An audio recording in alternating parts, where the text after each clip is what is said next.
getting the right technical education. Two things. One, to upgrade the technical education we have at the secondary school level, which is where we have, and that's where it ended here, sadly.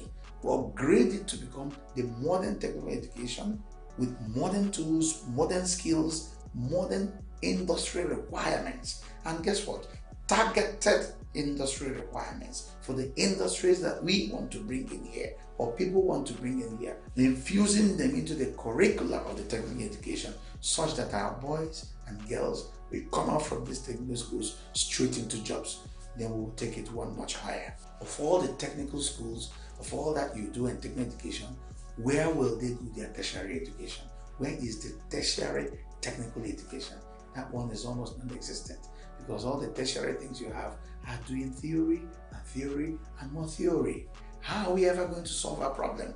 Do you know that if you have the right technical education up to tertiary level, you're not going to sit down and say, oh, go and learn and come out and look for a job. You're going to say, what is the problem of Imo State, for instance? If it is power, you engineer it inside there. That school, that tertiary education will focus on that and will start producing people that can solve that problem for you. It's targeted at solving your problem. That's what the education is meant for, to solve your problem. And in Imo State, we are going to run technical education to be able to generate solutions for all our problems from inside Imo State. We are going to be able to supply the world with skill rather than be a net importer of skill, which we are today. We are going to convert all this 43% of people who send them back to finishing schools. Do you know that there is no skill that you cannot specialize in and become something out of it? I would rather have somebody who is certified in block molding. And I know that when the blocks come out of here, I tell them the blocks are going to be used for a skyscraper. He knows the constituent that that block should be. I tell him it's going to be used for a bungalow. He knows what it should be in that block. And when I give him a block, he lifts it, he checks it and says, no, don't use this block to build. And I can tell you why. And he will do some mathematics and tell you, these are the figures. In fact, if you use this block, this building is going to last only 15 years. But if you use that, why? Because it's a specialist in blocks. So in every aspect of what we do, we will teach our people, we will train our people, we will become technically competent, we will become experts in those things that we do, so that we will no longer import labor and export our money. We will use our money on our own labor and rather export labor and import our dollars from the labor that we get.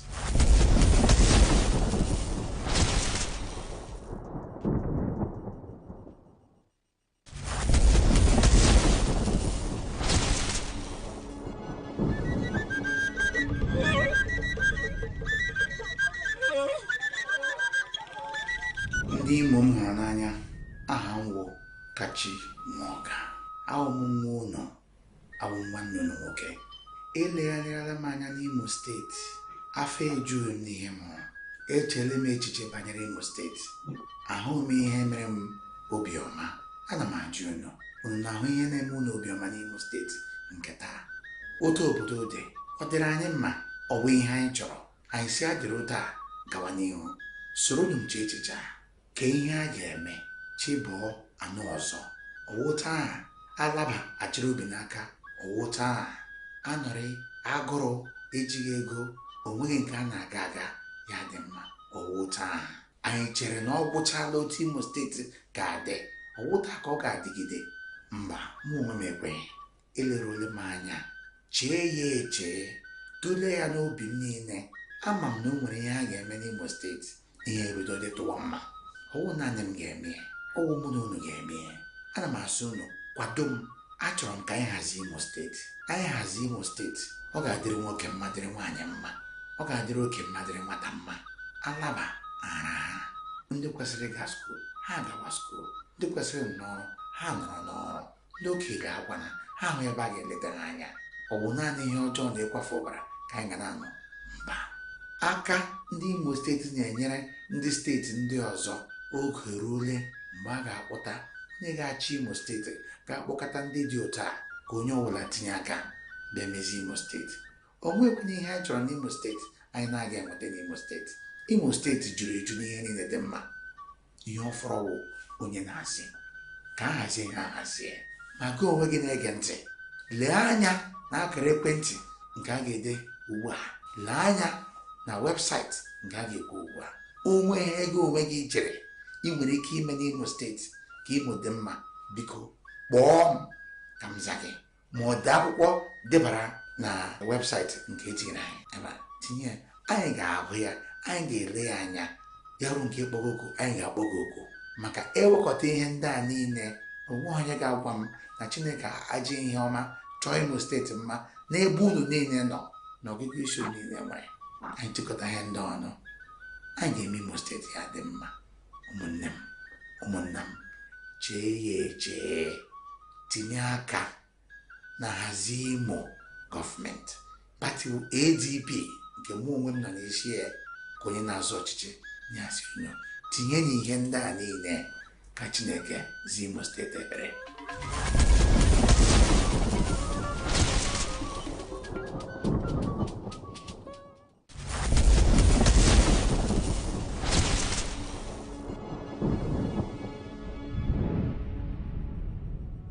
Imo has a huge infrastructure gap.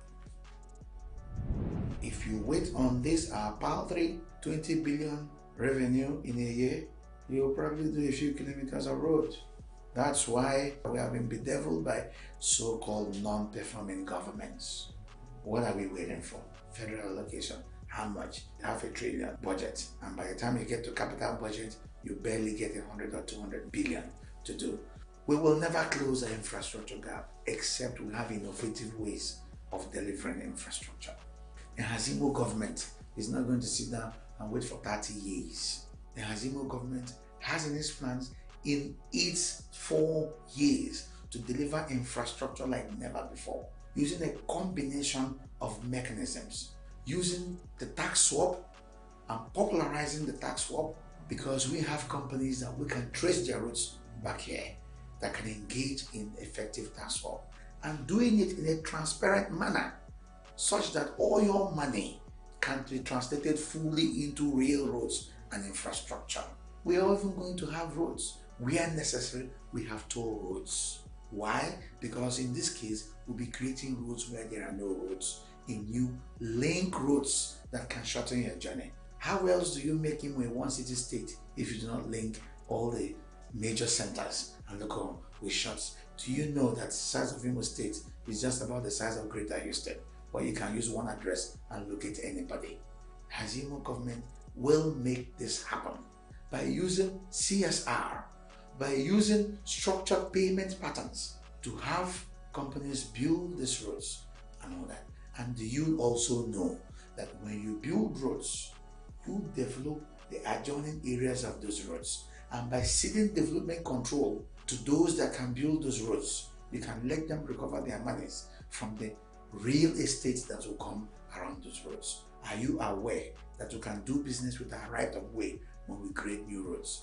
All of these things are the mechanisms that HAZIE IMO government under our watch will use to significantly bridge the infrastructure gap of Imo State. There is no better way to trigger development. And guess what? Government will focus on basic infrastructure such that the private sector can do the actual real estate development around it. This is not time for government to build everything that government is. No, government will focus on the basic infrastructure. I can tell you that if you build that infrastructure, individuals will chase that infrastructure with development projects all over the place.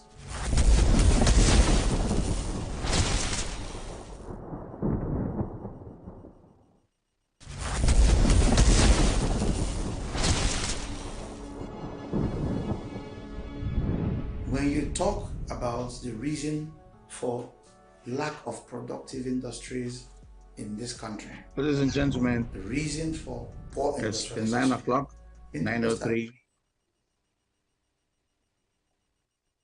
We're about to start.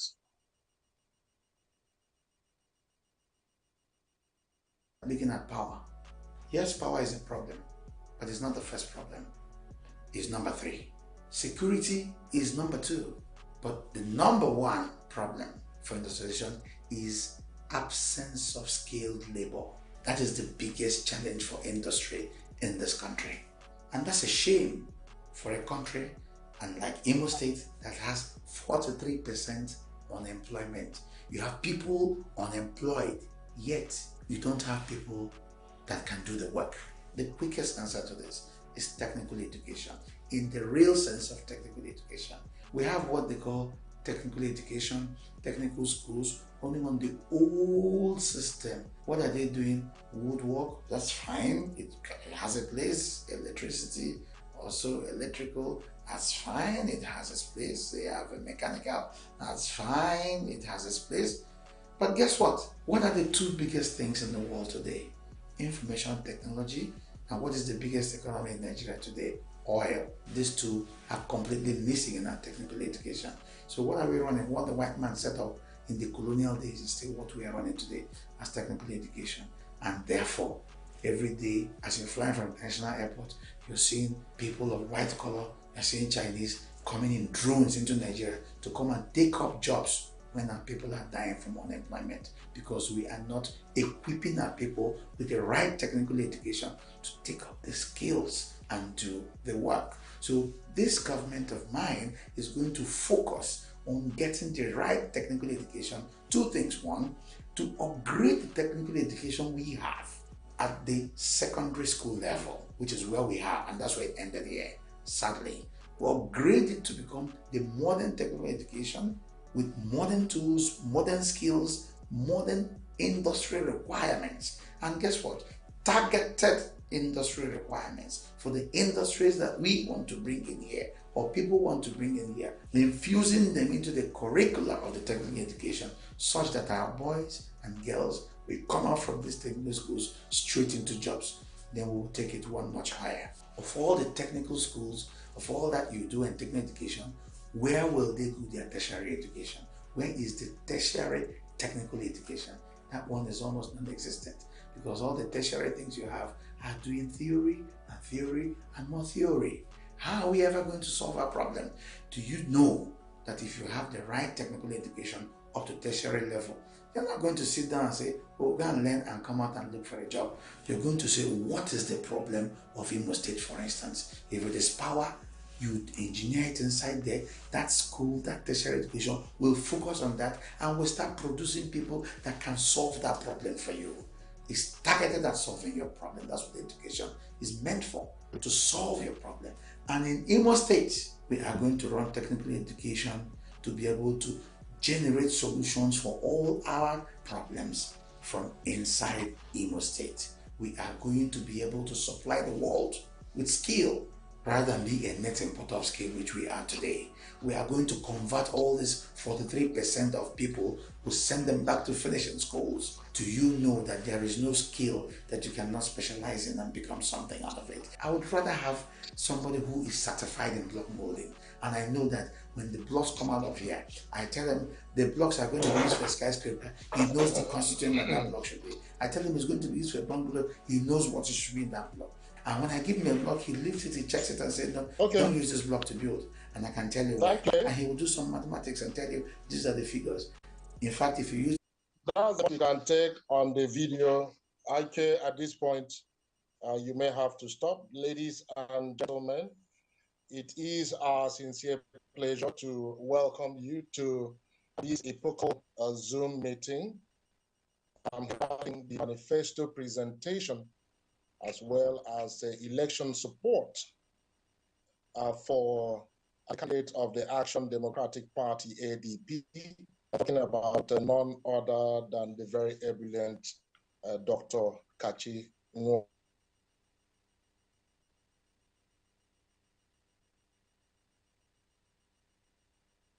Thank you very much. It's good to be here. Thank you. And thank you very much for finding time to be here. Absolutely, Baba. And it's my pleasure. Ladies and gentlemen, indeed my greatest to take this moment to recognize all of the party and campaign organizers and campaign members.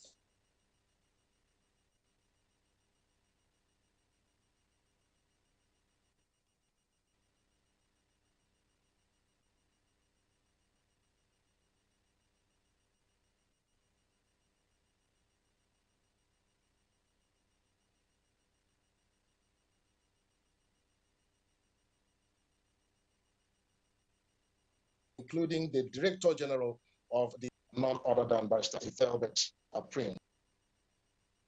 I'm going to introduce the anchor person for tonight's Zoom meeting and presentation, an internationally recognized journalist by excellence, former member House of Assembly, State, former commissioner for Imo State, none other than the Voice of America pilot, Honorable Chinedu Ofo. May I, at this point in time, hand over the proceedings to him to take over from here. Thank you, Asubaba. Can you hear me loud and clear? There appears to be some distortion in our link up. Can you hear me loud and clear? Yes, we can. Okay, thank you so very much. Welcome, everybody. Welcome, one and all, to this very, very important presentation of a manifesto. It's my understanding that most people who are joined right here all over the world, most of us are from the Igbo ethnic stock. So I would crave your indulgence to be jumping from English to Igbo, English for some of our friends who might join us who are not Igbo speaking. So where it is necessary to do so, I may have to switch to Igbo, but I'll be switching from English and to Igbo. Ndewono ndiba ndewono.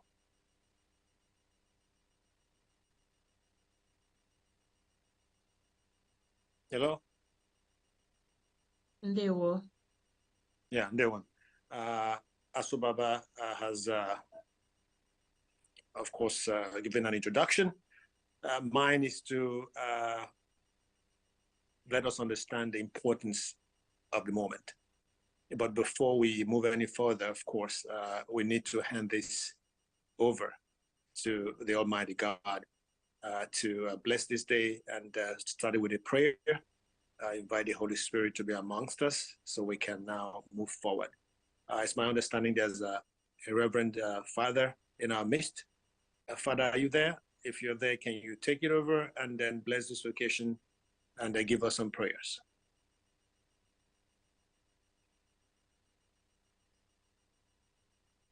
Will be Father Ahaneko Janaris.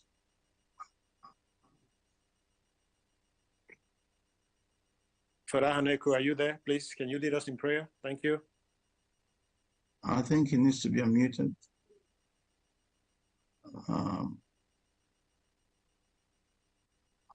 I don't know your login name, Father. What's your login name?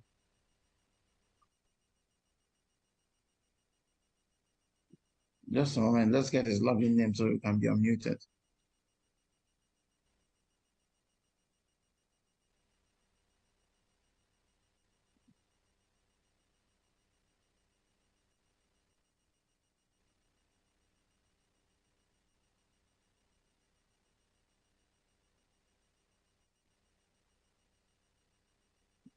Ask.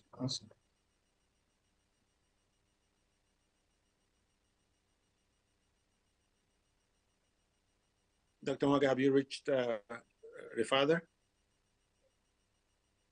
He was on with us just now, but I think something happened. We're getting him back. Please, just a moment. Sure.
Father, if you can hear us, put on your video so we can identify your own login. Apparently, your name is not here.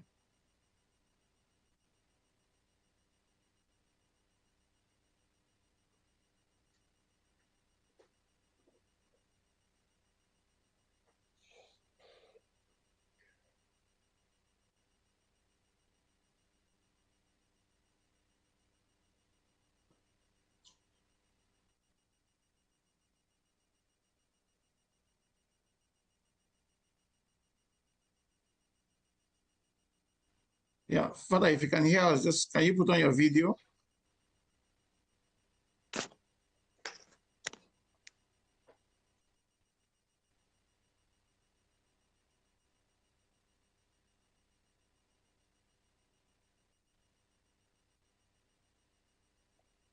Dr. Waga, if Father is unable to join us at the moment due to either technical problems, can you, Asobaba, point to someone else to lead us in prayers? Then Father can close it out when we're all done, so that we can save a lot of our people time. Thank you.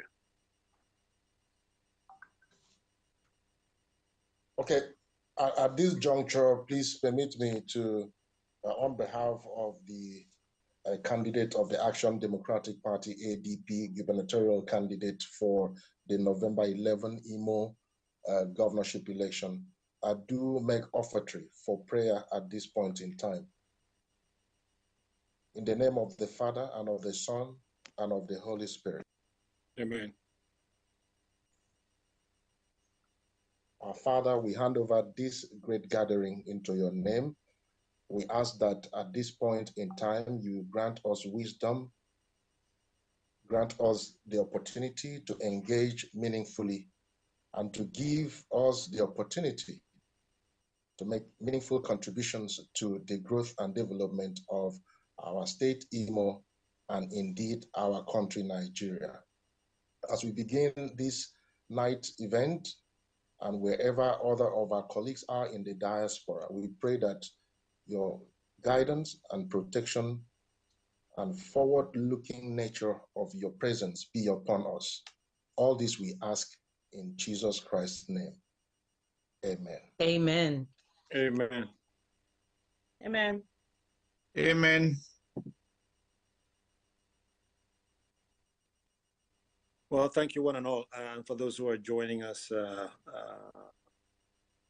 who have just joined us, we want to welcome you once again to this presentation of the manifesto by Dr. Kachiwaga, the ADP Guba candidate. It's going to be a night of serious thinking.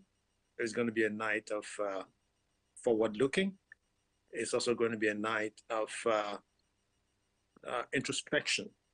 It's also going to be a night of thought-provoking manifesto.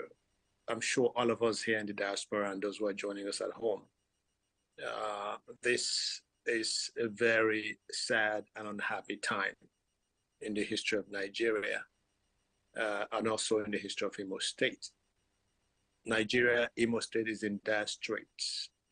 We're lacking leadership, and that has manifested in all facets of life. Is it security? Is it education? Is it infrastructure? Is it power? Any area you mention, we're deficit in so many ways. And that search for leadership continues. I'm sure all of us are aware of what is happening in Imo State at the moment.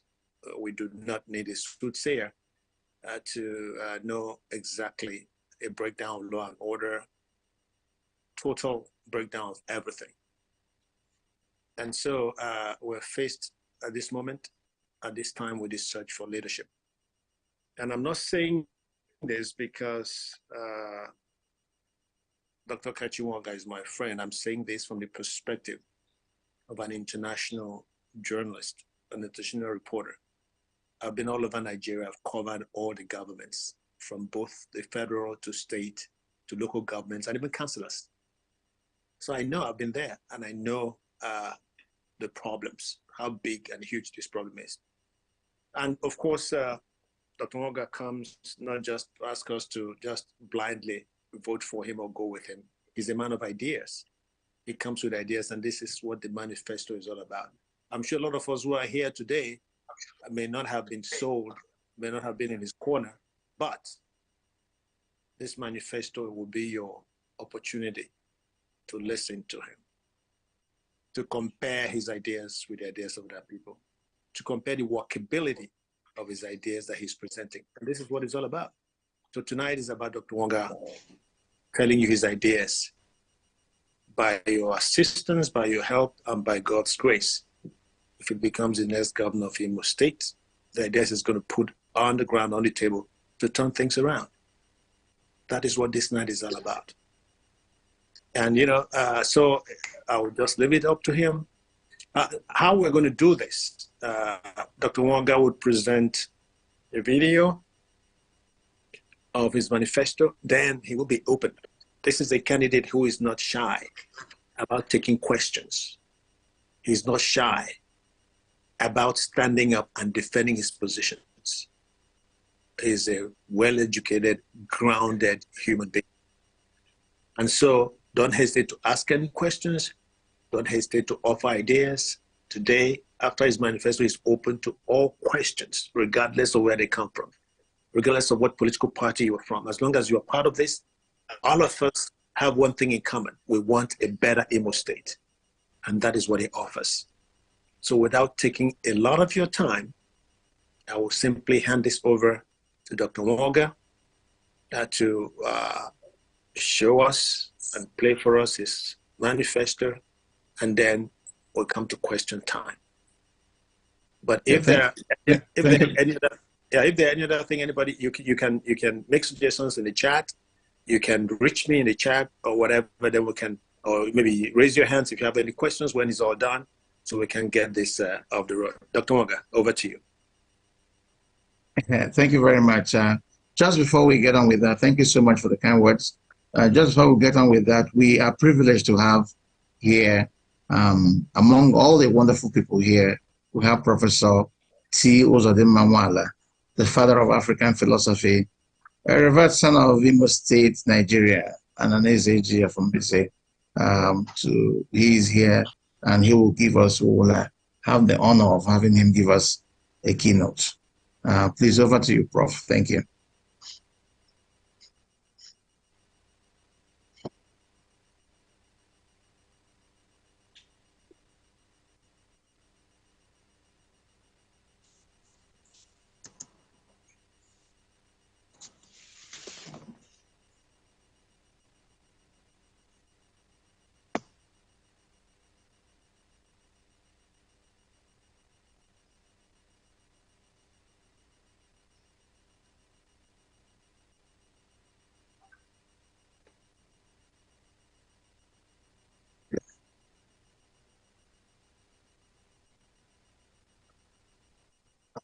And then, Prof, you're muted. Prof, you're muted. Unmute yourself.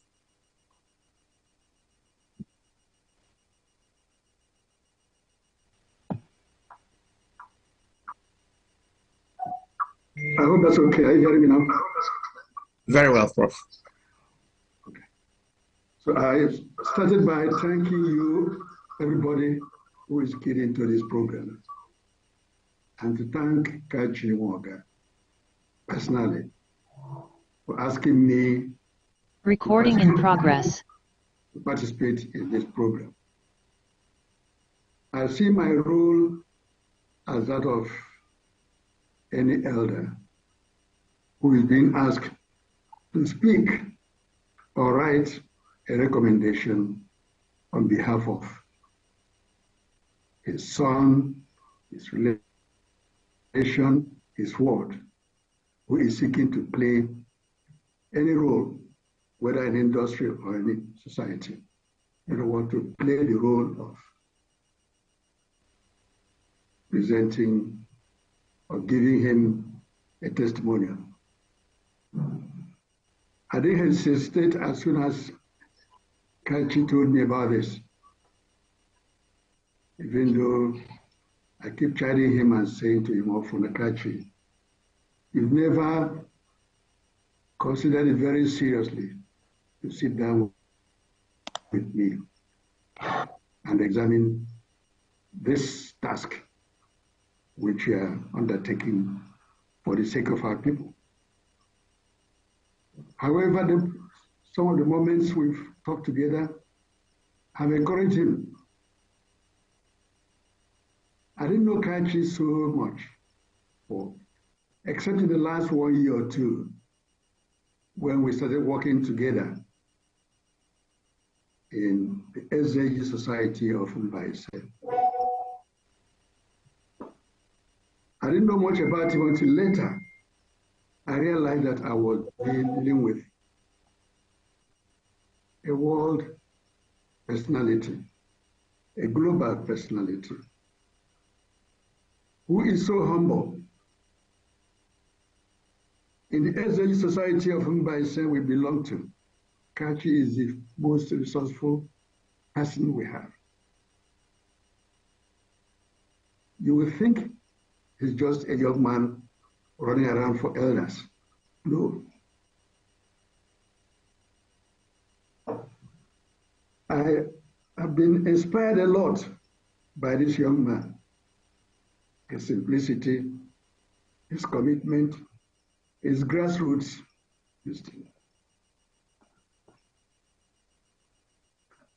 However, I am not surprised because I've had long-standing relationship with his family, right from our elder and veteran leader, Chief Pius Humoga, to Professor Donatus Humoga, who was our senior colleague at the University of Nigeria, Nsukka, to Chief Innocent Humoga, who with me and others founded what we call HAZIE IMO Development Foundation. Each of these people inspire me a lot. Very committed people, very intellectually resourceful, and very inspiring personalities.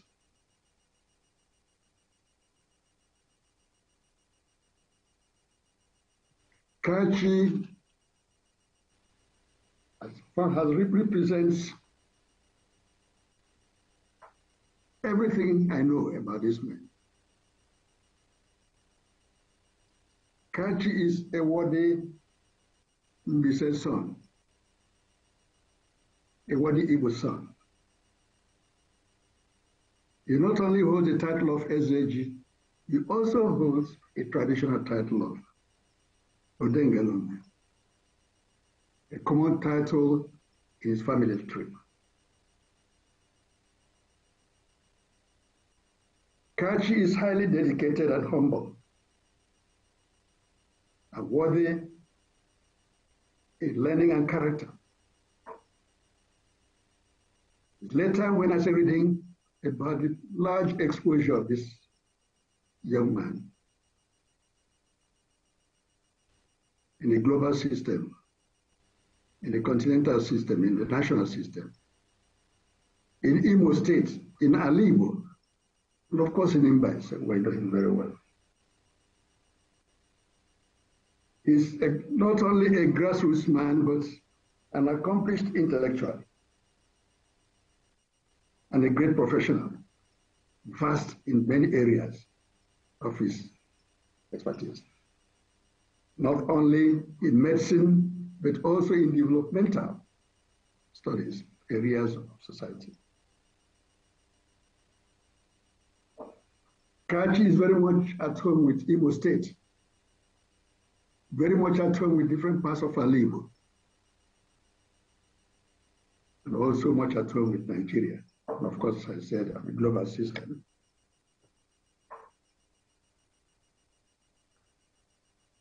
He is a great internationalist. Now, coming back to Imo State, where he has put forward himself to serve, I have no hesitation in saying it to anybody. From the bit I've heard about him, bit I've read about him, Akachi would be a gift to Imo State, especially at this period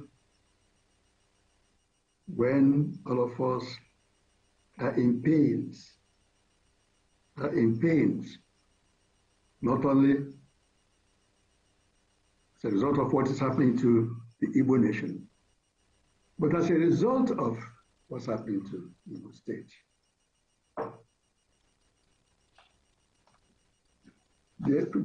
At the level of the Igbo nation, many of us have been in pains for quite a long time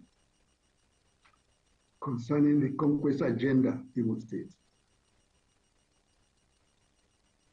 Have played major role in the affairs of this country, particularly at a time when the problem of national integration was concerned.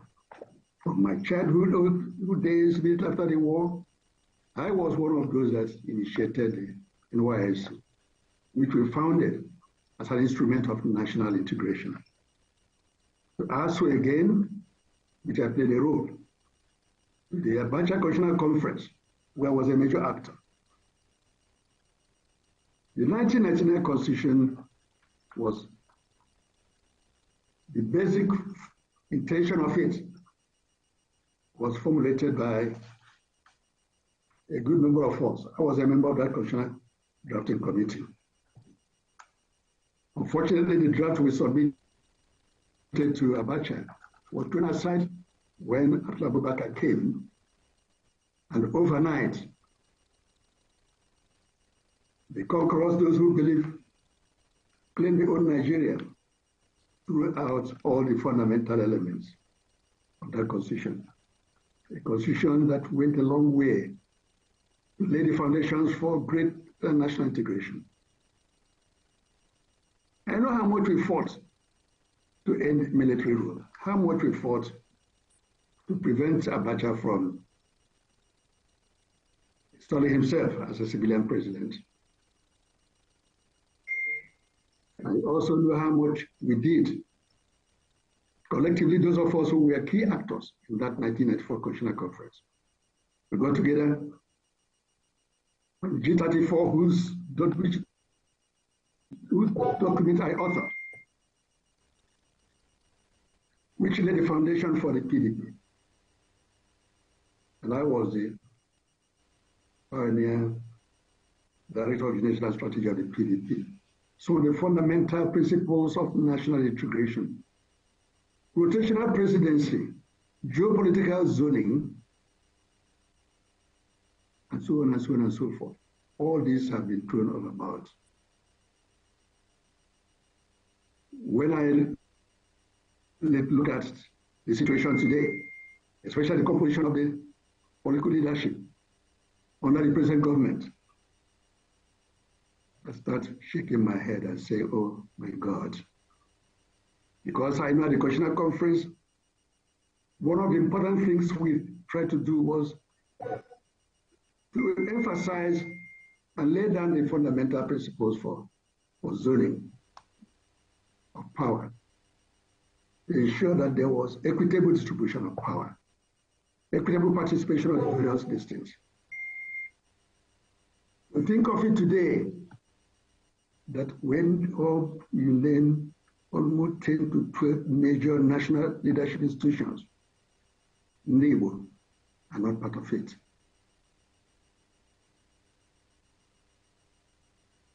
Coming back to our state, where our brother Kachi has indicated his interest to serve our people. Of course, nobody needs to be told that Imo State is today a colony, a local colony, invaded and dominated by outside forces.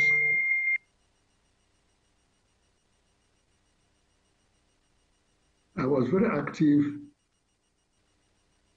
in the struggles to see whether one of our own. For the first time, an Igbo man can play a major leadership role. He was very active, returned on it. And one of the things, in spite of everything, that today gives me some joy that all is not lost, is that the song of freedom is now reaching in every part of Nigeria. It's not only the Igbos alone, even though politically efforts have been made to consign the Igbos to the dustbin. My pain is what is happening in Igbo itself, what's happening in Imo State itself. I pray that people, a man like Kachimoga, can be given the opportunity to serve this state at the highest level. He'll be able to deal squarely, based on his experience and the connections he has, with the fundamental challenges we have today: insecurity, colonization, invasion of Igbo, the systematic destruction of our youth, systematic destruction of our economic life. From what I've known about Kachi, I believe he'll be capable, not only because of the goodwill he has systematically built in Imo State, but also the goodwill has built nationally and also globally too. So I am proud to make this brief statement at this moment when he is presenting his manifesto.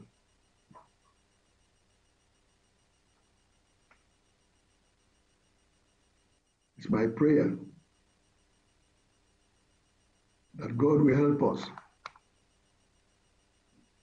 and provide us the ability to stand up along with our youth, with our women, to defend our ancestral hopes, which has been surely mortgaged, to protect us from the occupation armies here and there. I also pray that God will help us and give a man like Kachi the opportunity to serve the state. I have no doubt that his goodwill is, he is a man who is very, very, not only straightforward, but a man who is very strategic in his thinking and actions. So it is my prayer that my brothers in Aligo, in Imo State, will give a man like him the opportunity to serve us at the level of the executive leadership of Imo State. As I say this, I remember the Sambakwe Abodikizu.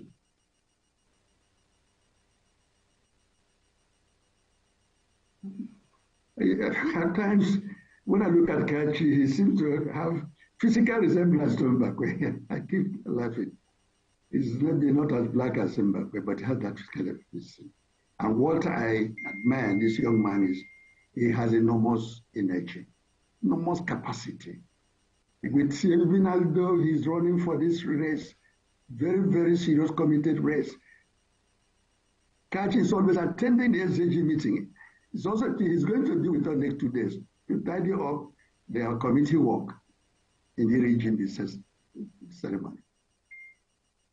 So, ladies and gentlemen, I have no hesitation in urging our people in Imo State,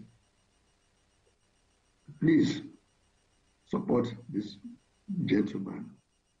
Thank you very much. Well, thank you so much, Prof. We appreciate your insights. We appreciate your blessings. Of course, we appreciate the lesson in history. Because there's this saying that if you don't know where you are coming from, you probably would not know where you're going. Thank you for pointing out the right direction. Thank you for grounding us in historical facts. And thank you for reminding us of what is at stake. So at this juncture, it's my honor and privilege to invite the ADP gubernatorial candidate for Imo State, and by God's grace, the next governor of Imo State, Dr. Kachinwoga.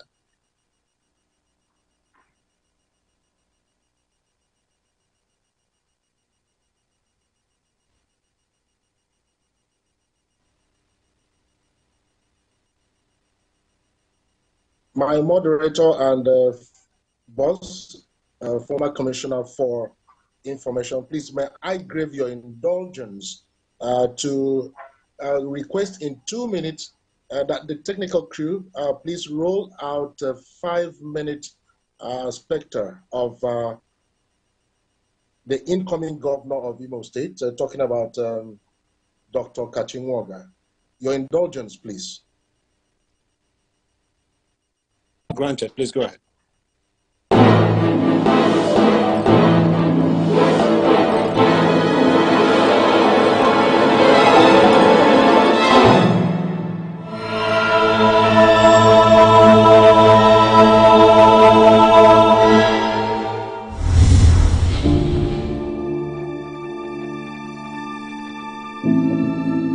Dr. Onyekachi Steve Nwoga was born into the illustrious Nwoga family of Umezuo Umokrika Ahiazumbise on the 23rd of November 1968. He is a medical doctor, public health physician, an ICT professional, an academia, a business development and public sector consultant, international e-leader, an acclaimed sports enthusiast, and a community leader.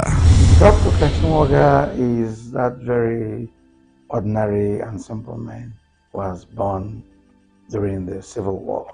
But somehow, when I was born, good things also came the way of the family. There was something called relief in those days. That's the story, though. It was like I wasn't there. My earliest memories of myself, my mom, who was a teacher, had taken me to school and told me I was in school. Little did I know that she was simply dropping me in a class based on the times. I was not up to the age to start school. But the class she was dropping me happened to be primary 1. And I was enthusiastic and I was going like other children. Someday the teacher said we would write exams, and I was happy to write exams. I went to the teacher after the exams and I asked my teacher, and my teacher said I passed. So I was happy like other children that passed. Only for the next year, for my mom to now formally register me in that same class. This time I was registered to be in primary 1. And so she dropped me and said, that's your class.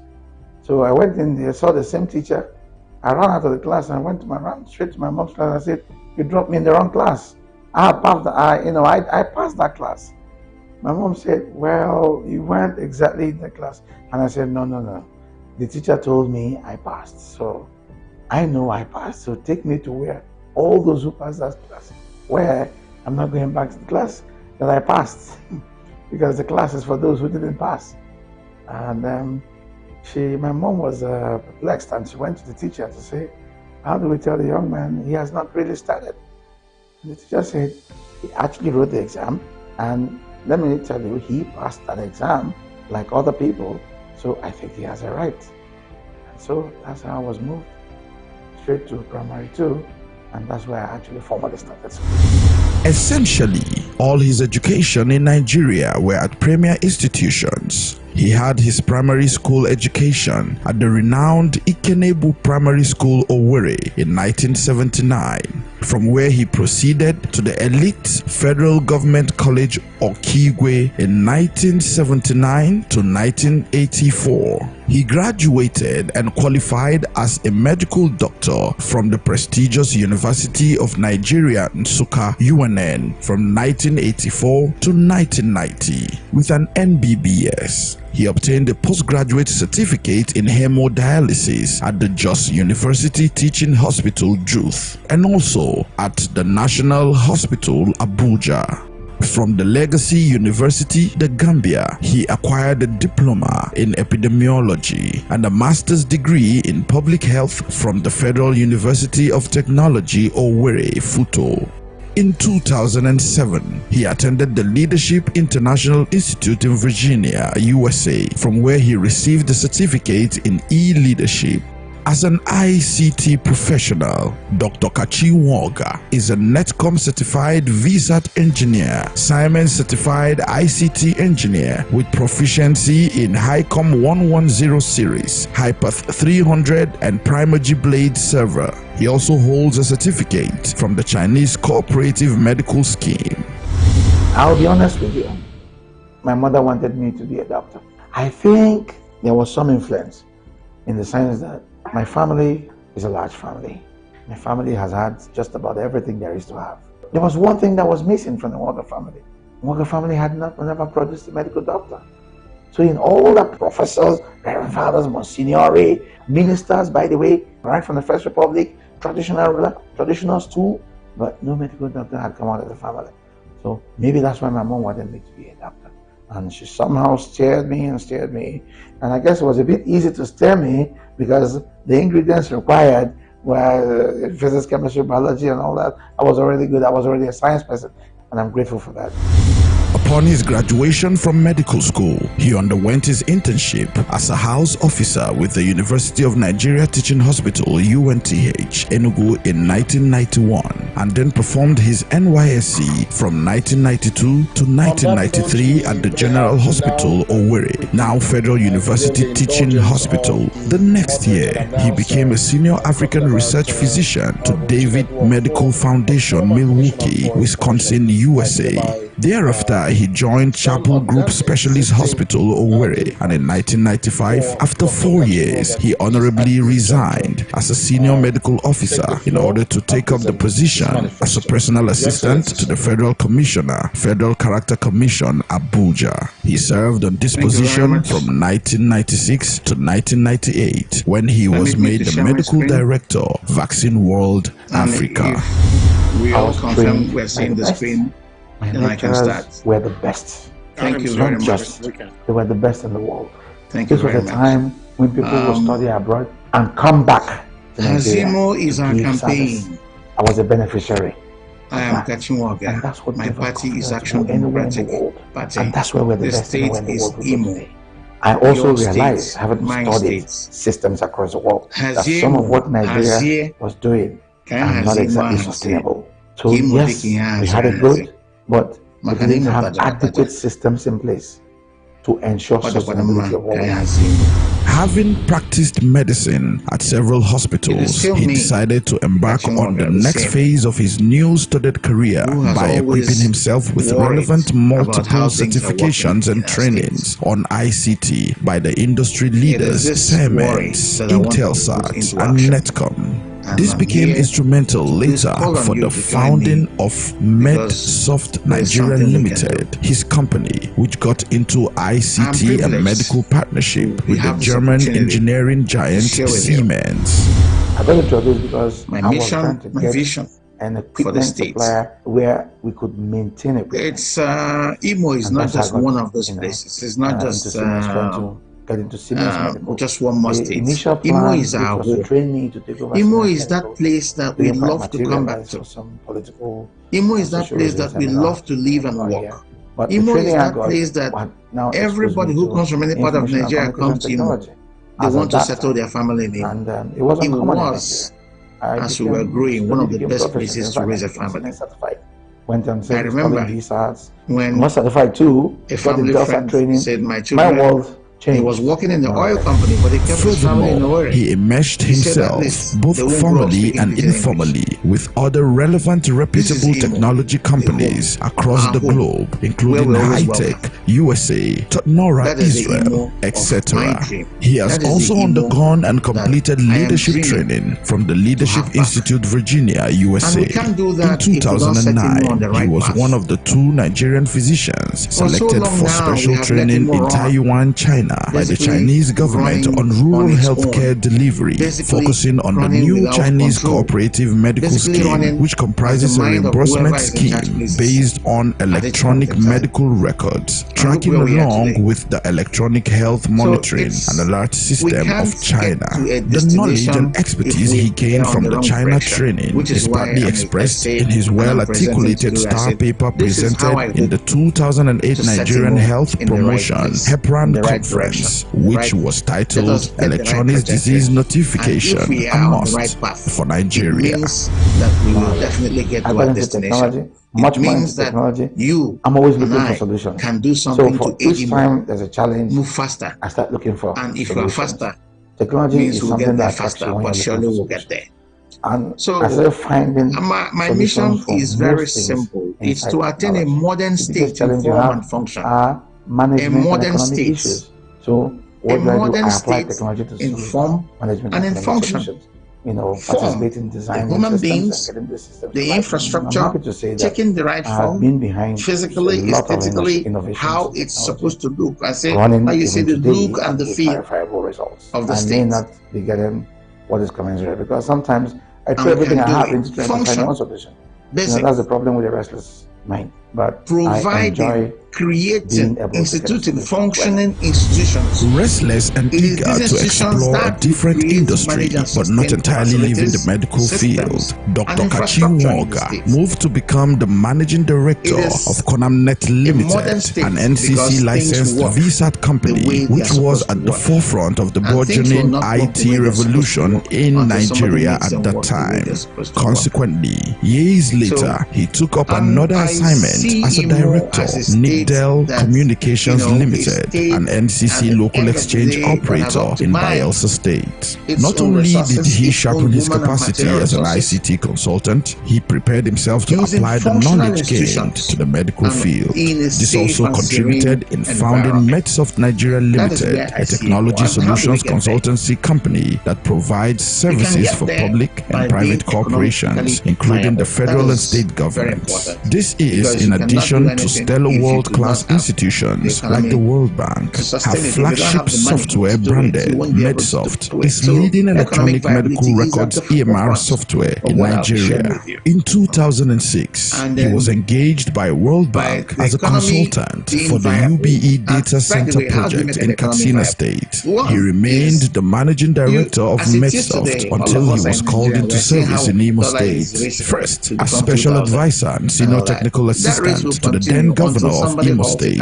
in 2011, then as chairman Ahiazun Bise local government area in 2012, and the mayor of Owerri in 2013. In 2014, he was appointed the CEO of the Imo State government-owned utility Imo Power and Water Company Limited. I am a driver. And won't sell enough oil. I am a servant. Because we're even consuming going over the years. Petrol.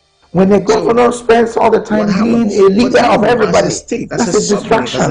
You can't work. Concentrate. You have had it all broken down. When you become governor, you appoint local government chairman because you can see that nobody allows the free and fair local government elections to hold anymore. I want to be a chief servant. I want to be the man that this is the movement of the institution from here to here. They have a problem when they get here. They come and the governor says, no, let us solve this problem so they can continue to go. I don't take over the steering and say I'm going to drive all 700 cars to produce. Come on. He was never worked anyway. And he will never work. This outstanding intellect has performed exceeding well in every sphere of human endeavor that he has been involved in. Dr. Kachi Mwoga is the MD of Ripple Wave Healthcare Services, in addition to being the chairman and CEO of Medsoft Nigeria Limited. He's also the executive vice president of the Next Zone Group, He is an executive director of Hybrid Cowrie Nigeria Limited, a fintech company. He is also a consultant to the Abia State Economic Advancement Team, ABIT, and also had consulted for the Anambra Economic Think Tank, ANET, up until March of 2023. And it is not theory. We have piloted it, we have practiced it, and there are results. In fact, I'll tell you these figures are higher. To at least 60. Imo and the results are is the worst in insecurity in the south. Neighboring to us, that state, go and find the calmest state in the southeast. In the past 2 years, with my team, we ran a project in that state. That state used to be the headquarters of kidnapping, and used to be the headquarters of agitation. In the past 1.5 to 2 years, no kidnapping, nobody has been killed by agitation. How did it happen? It's simple, just one out of 100 programs that we are allowed to run. We see people on the streets using technology, not only are able to earn for themselves, but generated last year a net of 1.4 billion for the government that they were working for, earning almost 300 million themselves. Dr. Walker is serving as the Vice President of the IMO Economic Summit Group IESG, as well as a visiting lecturer to the Legacy University in the Gambia. He's also a director, Central Medicare Owerri, an independently managed multi-specialist clinic. He expertly served at APC Presidential Convention Committee in 2014, where he pioneered the first ever electronic accreditation in Nigeria internal party elections. I told them that until Labour connects properly with I will tell you that this we'll keep having this problem. For focus areas touch on everything, because the principle we want to apply is the principle of concatenation. That's something you do here reflects in the other sector as well. So in this first sector, most of what we want to do are required by those employing all around you and all across the world, and to work with education to design curricula that can prepare people for all those jobs. The security, run them now through your schools. Is possible. Put people through there and connect those people to those jobs. But it's possible to do it.